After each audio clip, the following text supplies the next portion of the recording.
আমার শব্দহীন ভিডিও। হ্যাঁ,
অফিস থেকে ইয়েটা দিচ্ছে আর কি, শিরোনামটা দিচ্ছে, এখান থেকে পাচ্ছি না।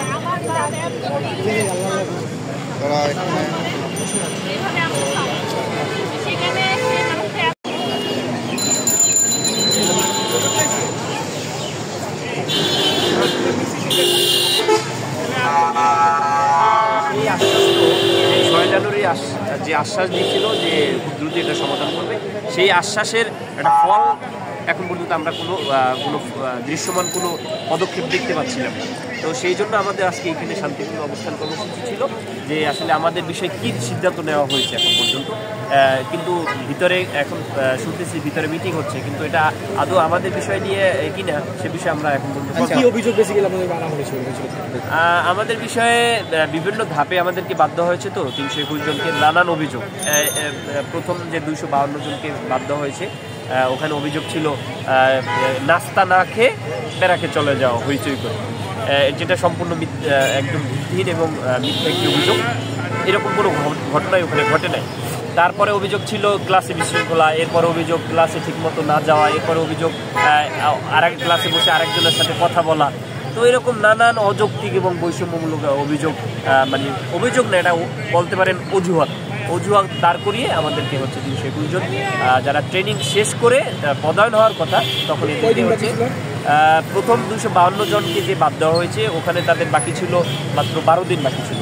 এরপরে 58 জন একদম 365 দিন শেষ, তারপরে বাদ দেওয়া হয়েছে। এরপর বাকি যাদেরকে বাদ দেওয়া হয়েছে সর্বশেষ 8 জনকে বাদ দেওয়া হয়েছে 14 মাস ট্রেনিং শেষ করার পর। আপনাদের জায়গা থেকে আসলে কি মনে হয়, কেন আসলে বিতর্কিত কারণ কি আমরা তো জানি না। আমাদেরকে যে দৃশ্যমান কারণ দেখানো হয়েছে সেগুলো আসলে আদৌ এর কোনো অস্তিত্ব ছিল না।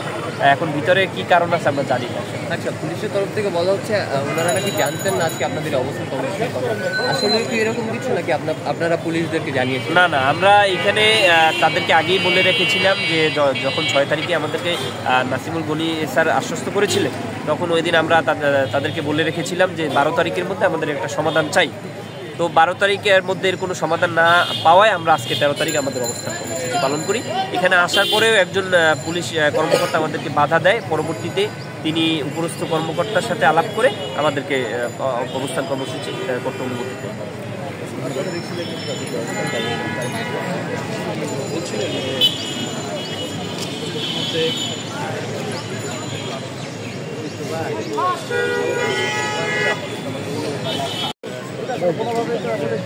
আমার টাইপটা দেবো তো, তাহলে সবাই বাংলাদেশের সবাই এখানে চলে আসবে। এটা প্রোডাক্টিভও থাকবে না। টাইপটা আছে যেমন বলেছিলেন যে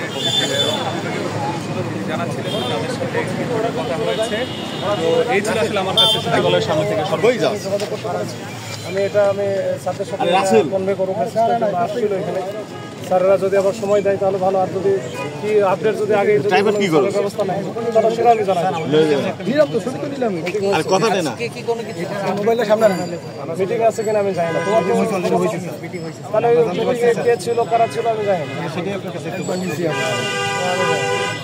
সেটাই আপনাকে একটু বলবো। ওটা খোঁজ নিয়ে বলবো। ওনারা তো সকাল থেকে আছে, হ্যাঁ, এটা একজন হাতে এটা ধরুন। ভাই এই মোবাইলটা স্যার একটু পিছনে পারবেন যে ওনারা এই কালো মোবাইলটা কার একটু পিছনে কাহিনী আছে। পিছনে আমি মোবাইলটা এই যে এইটার পাশাপাশি আবার দেখা গেল যে ওই যে কারারক্ষী আবার কারা কারা যারা বিভিন্ন ইয়ে থেকে তারাও আসে। আসলে ওই যে একবার যখন আস্তে রে ভাই ওরে কই দেন না যে, দেখে যে অন্য জোয়ার ভাই ভাঙতেছে তখন নিজেরাও উৎসাহিত হয় আর কি। এরকম অবস্থা হয়ে গেছে। এর মধ্যে আবার শুনতেছি জগন্নাথ বিশ্ববিদ্যালয়ের ওখান থেকে আসতেছে, ওইটার জন্য আমি আসলাম। ভাই আমার ইন্ডিয়া দেন কার জায়গা বানাই জগন্নাথ বিশ্ববিদ্যালয়ের ছাত্ররা এর আগে যে আন্দোলনটা করলো ওদের ওই সময় যে দাবিগুলো ছিল ওই একই সেম দাবি। ওরা আসার কথা ওই জন্যই আসলো, ওইটার জন্য মূলত আসা। আর এটার ব্যাপারে দেখে আমি এটা বাড়তি আর কি কথা কথা বলে আপনি জানান। ঠিক আছে, থ্যাংক ইউ।